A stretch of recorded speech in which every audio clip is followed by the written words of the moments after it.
ही राती गवाई सोई के दिवसी गवाई खाए आर हीरा जन्म में अनमोल था कि कौरी बदल जाए। चलिए गोमाई के अरदास उहे माई 9 महीना अपना पेट में लेके पोसे लिए बबुआ के जवान कर लिए लेकिन बबुआ सयान हो गए के बाद माई बाप के भूल जाता रे। कि माई पोसली पढ़वली दिहली अच्छा संस्कार हो कि अच्छा संस्कार तो केहू दुनिया में देला नहीं माई के प्यार हो माई के प्यार। माई पोसली पढ़वली दिहली अच्छा संस्कार हो अच्छा संस्कार केहू दुनिया में देला नहीं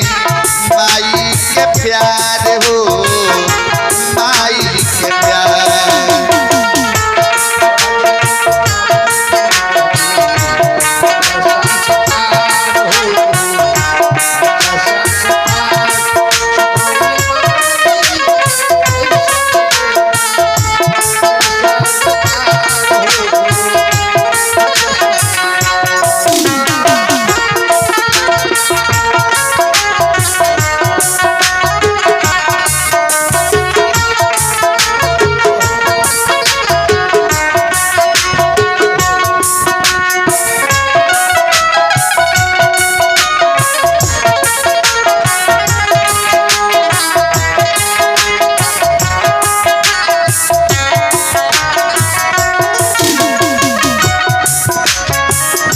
और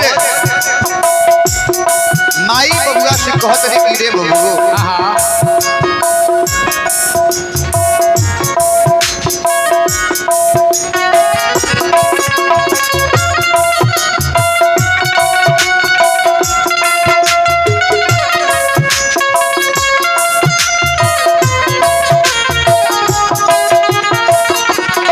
बबुआ तोहरे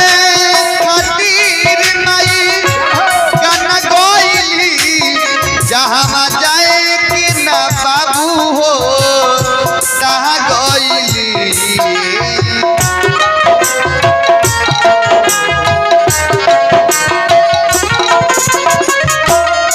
बबुआ तोहरी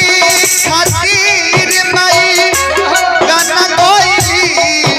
जहाँ जाए कि ना बाबू हो तहाँ गईली। बबुआ जन्म से पहले हो पहिल करार हो पहिल करार केहू दुनिया में देला माई माई के प्यार हो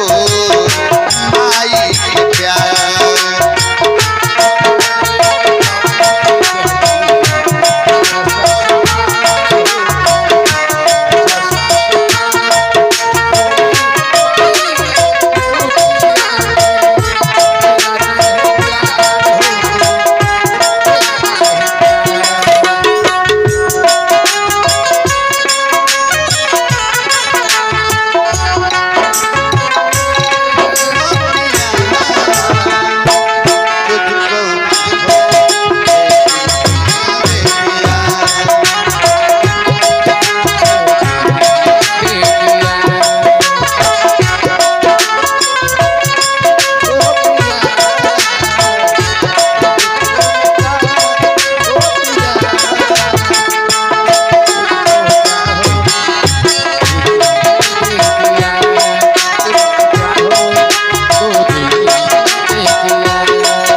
तो तू निहाल भइल माई बाप के भुला गइल हो माई शादी करावली हाल भइल अइली दुल्हन तउनी कासे प्यार कइल अपना मेहरी के बुरसे हो करतार मार हो करतार मार केहू दुनिया में देला नहीं माई के प्यार हो माई के प्यार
बबुआ माई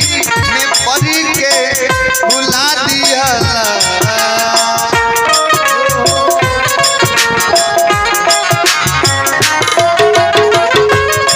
माई हीरा रतन के गवा दिहला बबुआ माया में परी के भुला दिहला बबुआ माई के सेवा करके कहना तू बनी जा तू केहू दुनिया में देला नहीं माई के प्यार हो माई के प्यार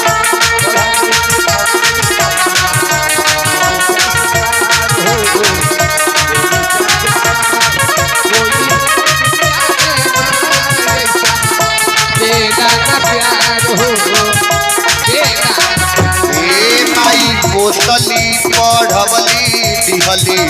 अच्छा संस्कार हो अच्छा संस्कार केहू दुनिया में देला नहीं माई के प्यार हो माई के प्यार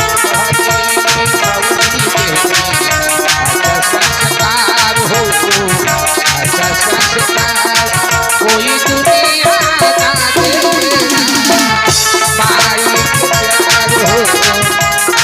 चलिए एगो भक्त की तरफ से गुप्त दान में 51 रुपए के दान परमात्मा के दरबार में पहुंचो परमात्मा से विनती यही प्रार्थना रही कि वहाँ का हर मनोकामना पूरा करो। जय हो हे मंगल मूर्ति।